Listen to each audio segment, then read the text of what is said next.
જય ધન્વંતરી, મારું નામ ડોક્ટર ચંદ્રિકા ગોહિલ છે. હું સુરતમાં આયુર્વેદની અને એક્યુપંક્ચરની એક્યુપ્રેશરની મેગ્નેટ થેરાપીની પ્રેક્ટિસ કરું છું.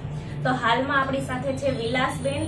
વિલાસબેન પહેલી વાર આવ્યા ત્યારે એમને શું તકલીફ હતી ને વિલાસબેન ખુદ કહેશે. અને અહીંયા આપણે કાકા એમના હસબન્ડ છે મગનભાઈ. બોલો કાકા, પહેલી વાર માસી આવ્યા ત્યારે એમને શું તકલીફ હતી? હું અહીંયા લાવ્યો બેન ત્યારે એનું આખું અંગ હાવ બ્લોક જ હતું, બોલાતું નહોતું, હાથ હલતો નહીં, પગ હલતો નહીં, કોઈ વસ્તુ નહીં. પણ મને એક ભાઈ તમારું એડ્રેસ આપ્યું, એ ઉપર હું અહીંયા આવ્યો ત્યારે અમે અહીંયા તમારો માલ ચડાવ્યો ને ત્યારે અમે જોડે નાખી લાવ્યા. અને પહેલી જ તમારી સ્ટેટમેન્ટમાં હું એને પગીચા બાવડા 2 જણા બાવડા પકડી અને પગીચા ઉતારી લઈ ગયો. એટલે મને વિશ્વાસ થયો. હવે બા પેરાલિસિસ આવેલો હતો, ગામડે એમને 3 દિવસ રાખ્યા હતા, પછી આમાં સુરત લઈને આવ્યા હતા. તો એમનો જે જમણી સાઈડનો ભાગ છે આખો ખોટો પડી ગયો હતો. એને ચાલવામાં બહુ જ તકલીફ પડતી હતી. તકલીફ મીન્સ કે ચાલી જ નહોતા શકતા. 2 જણા ઉંચકીને લઈને આવ્યા હતા. પછી આપણે એમને એક્યુપંક્ચરની ટ્રીટમેન્ટ આપી છે, સોય લગાવીને એની ઉપર જે ઇલેક્ટ્રિક થેરાપી કરવાની હોય, પછી મેગ્નેટ થેરાપી કરેલી છે. હવે આ આખું થેરાપી કામ કઈ રીતે કરે? આપણા શરીરમાં જે 3 દોષ હોય, વાયુ, પિત્ત અને કફ, અને 5 તત્વો હોય, આકાશ, વાયુ, અગ્નિ, જળ, પૃથ્વી, એ તત્વોને બેલેન્સ કરવાના હોય. આ મેગ્નેટ દ્વારા એના શરીરમાં ખરાબ એનર્જીથી ખેંચવાની હોય એને શરીરની, અને સારી એનર્જી તેને આપવાની હોય. હવે અત્યારે આપણે એમને 1 મહિનો જેવું 25 દિવસ જેવું રેગ્યુલર ટ્રીટમેન્ટ કરી છે, અને પછી 1 કાતરા કે અઠવાડિયે 2 વાર એ રીતે બોલાવ્યા છે. હાલમાં 1.5 મહિના જેવું થયું છે.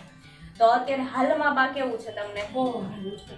80 થી 90% કહીને તો સારું કહેવાય. 90% હું એમ કહું કે 90% સારું કહેવાય. કારણ કે અમે અહીંયા 4 જણા ઉશ્કેલ લાવ્યા હતા જોડે નાખી, અને અત્યારે એ એકલી એને હાથે દાદરો ઉતરી જાય છે.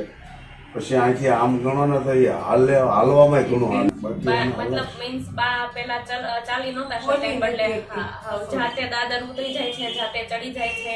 બોલવામાં બી સારું છે. ફર્સ્ટ ટાઈમ આવ્યા ત્યારે એને બોલવામાં સ્પીચ થોડું નહોતું બોલાતું.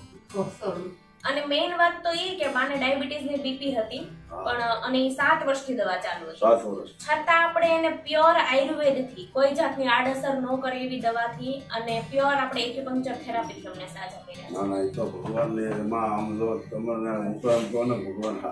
હવે જો તમને કોઈને કાંઈ સવાલ હોય તો તમે મને પૂછી શકો છો. સવાલમાં તો બેન અમારો શું સવાલ બાકી રહ્યો? અમને તો આવું અમે ધાર્યું નહોતું કે આવી રીતે સારું થાય, આવું તો અમને કોઈ સંકલ્પ નહોતો.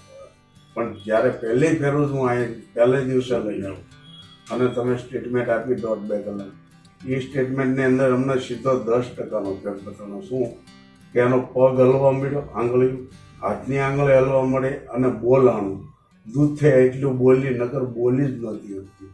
એટલે જ્યારે મને એમ થયું મેં કે 100% અહીં સારું થાય. સરસ, ચાલો. મારા માટે આ સૌથી મોટું ઇનામ છે કે બધા પેશન્ટ સાજા થાય. ભગવાન બધું સારું કરે. બસ હું બધા પેશન્ટને સાજા કરું. ચાલો, થેન્ક યુ.